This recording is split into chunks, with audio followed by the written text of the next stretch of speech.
Alors, il faudrait parler de la psychologisation du symbolisme et des terminologies.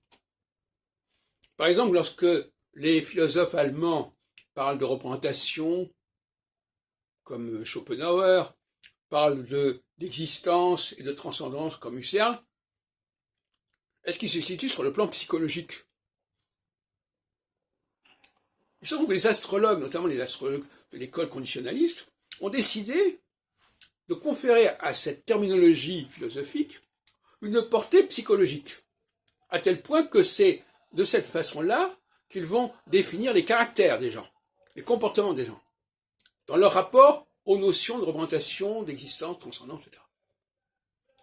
De la même façon, sur un autre plan, j'en ai déjà parlé tout à l'heure, le nom que les astronomes ont donné aux planètes, le nom de Dieu que les astronomes ont donné aux planètes, dont j'ai parlé par ailleurs, eh bien, il va falloir les psychologiser. C'est-à-dire qu'il va vous dire, ah ben cette planète, elle s'appelle Mercure, elle s'appelle Vénus, et donc, psychologiquement, qu'est-ce que ça veut dire?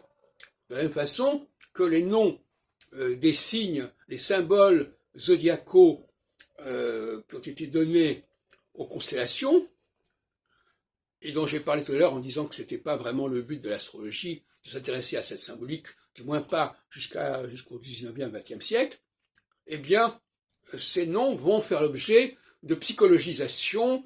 Ah oui, c'est un bélier, donc le bélier, il fait ceci, cela. Ah oui, c'est un sagittaire, donc il a un arc, etc. etc. Bon, tout ça, c'est de la psychologisation.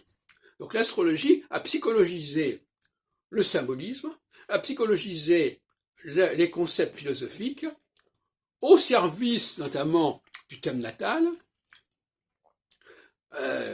et bon, on y reviendra par la suite éventuellement, c'est une sorte de transformation des objets eux-mêmes, des objets, des concepts et des terminologies, soit mythologiques ou symboliques, ou soit métaphysiques et philosophiques, au service d'une démarche psychologique.